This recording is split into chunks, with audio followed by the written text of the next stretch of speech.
Olá, seja bem-vindo à nossa aula de redes neurais convolucionais. Nessa aula, nós iremos mostrar como construir um código de uma rede convolucional por meio da linguagem Python no editor Colab. Esse projeto ele consiste na classificação de imagens de peças do Lego, os blocos de montar. De maneira que, previamente, foi feita uma separação em pastas de dois conjuntos de treinamento e de teste, tá? Das mesmas peças, dos mesmos tipos de peças, porém com imagens distintas. Então, tanto em treinamento quanto em teste, nós veremos as pastas nomeadas com os mesmos nomes, tá? E aqui, uma pequena amostra para a gente entender, a gente tem várias imagens de uma mesma peça com rotações distintas, e isso se aplica também, tá, a outros tipos de peça, conforme nós podemos visualizar aqui.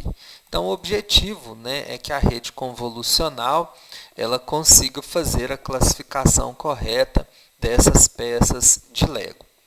Importante destacar que a rotina de códigos que nós iremos mostrar aqui não é única, não tem só essa maneira de se fazer a implementação de um projeto de uma rede convolucional. Tá? Essa aqui é uma delas, então é um ponto de partida para que você possa desenvolver seus próprios projetos.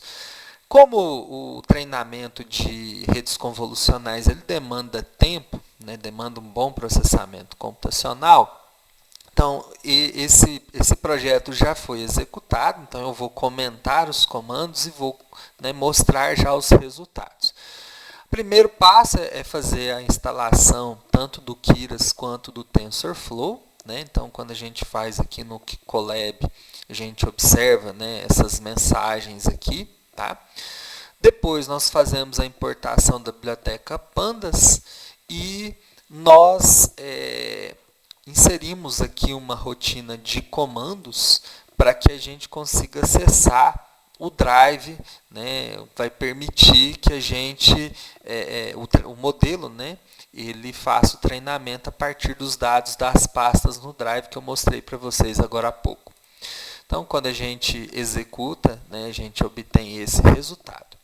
Em seguida, nós vamos, a partir do módulo Keras, TensorFlow Keras, nós vamos fazer a importação do modelo Sequential, que ele permite construir uma rede em camadas de modo sequencial, e alguns módulos para as camadas de convolução, de pooling, de flatten, as camadas densas, que são para aprendizagem propriamente dita, e do batch normalization.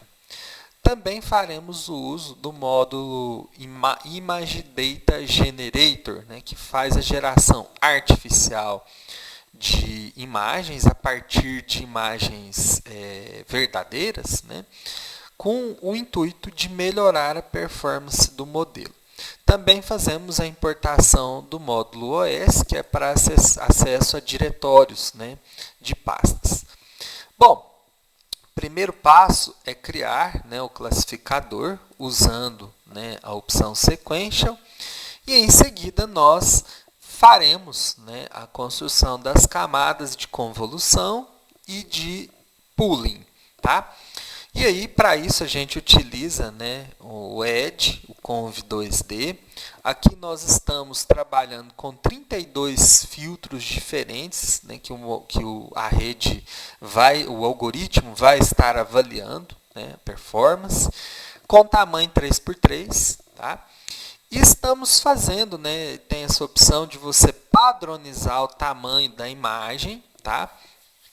Para um tamanho que você queira. Ele faz ali uma transformação para que todas as imagens entrem com uma mesma dimensão. No caso desse dataset, nós temos ali imagens já em tamanho padrão. Tá? Porém, se a gente tiver com dataset com imagens de tamanhos distintos, ele vai fazer esse ajuste para a gente. E Isso aqui é bastante útil também no sentido de já trabalhar com redução de dimensionalidade, né, uma vez que esses modelos demandam bastante processamento computacional. Então, a gente está trabalhando aqui com um input shape de 64 por 64, considerando as três cores, né? E como ativação estamos usando a opção ReLU. Depois, em seguida, nós aplicamos o Batch Normalization, que é para normalização, e o Pooling com tamanho de 2 por 2. Aí nós vamos fazer essa rotina de códigos duas vezes, né? Depois desse resultado, a gente vai aplicar de novo convolução, a normalização e o max pooling. Em seguida, nós vamos aplicar a função flatten, onde, por meio dela, nós vamos transformar dados, né, de duas dimensões para uma única dimensão, para que a gente possa, para que seja possível, né, as camadas densas, né, construírem a aprendizagem do modelo. Nós vamos ter duas camadas, podemos dizer, né, duas camadas escondidas, né, com 100 neurônios cada uma, usando a função de ativação ReLU. E, ao fim, né, a camada de classificação com 16 neurônios, uma vez que nós temos 16 modelos diferentes de peças de Lego, ou seja, 16 classes. E como ativação, nós vamos utilizar a função softmax, que é adequada, né, para esse tipo de tarefa, que é a classificação. Em seguida, né, por meio do compile, nós vamos indicar o otimizador. Aqui nós estamos usando o Adam, onde a gente tem tanto a utilização do termo momentum, quanto da taxa de aprendizagem adaptativa. Como função perda, nós vamos utilizar a categórica, o cross entropy, e como métrica de avaliação, a accuracy. Bom, em seguida nós criamos, né, duas variáveis, né, dados treinamento e dados teste, onde por meio da função ImageDataGenerator, nós fazemos a normalização, dividindo por 255, para que a gente fique com todas as entradas dentro do intervalo de 0 a 1. Apontamos o diretório, né, no Drive, diretório raiz, e a partir dessas duas amostras, dessas duas variáveis que a gente tem a seguir, amostras treinamento e amostras teste, nós apontamos o diretório Lego/treinamento e Lego/teste para que ele busque para cada uma das situações as amostras necessárias, né, tanto para treinamento quanto para teste. Indicamos um target size de 64 por 64, um batch size de 32, né, e um modo de classe com a opção categórica, né, porque a gente está trabalhando aí com as categorias, isso tanto para treinamento quanto para teste. Quando a gente faz isso, a gente já tem um modelo construído, ele busca lá nas pastas e identifica, né, 5.319 imagens, né, no treinamento e 1.126 no conjunto de teste.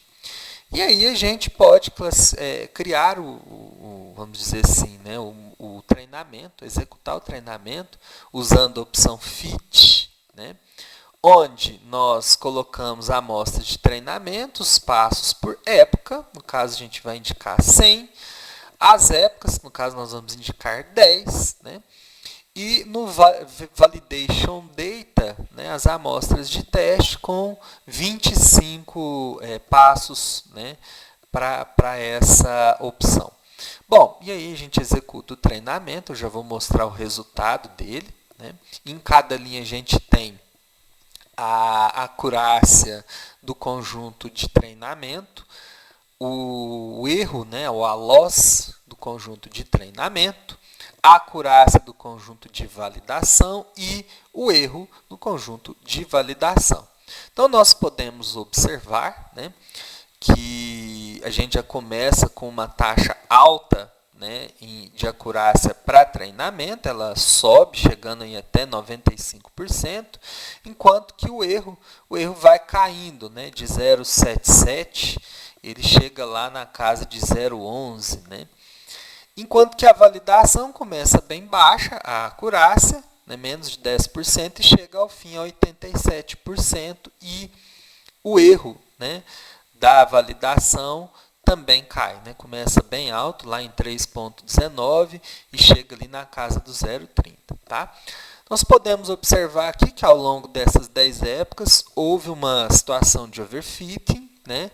Porque ali na época 8, se nós observarmos, nós chegamos ali numa acurácia de validação de 88%, e num erro de validação de 0,29, depois a gente tem um aumento desse erro de validação acompanhado de uma queda, né, na acurácia de validação.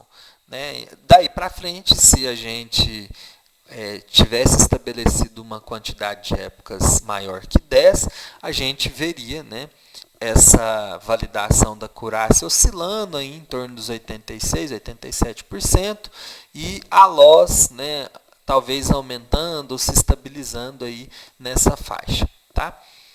Bom, é um vídeo rápido, bem simplificado. Espero que a partir desse vídeo você consiga desenvolver os seus projetos. Obviamente que, como eu repito, não tem só essa maneira de se construir um modelo.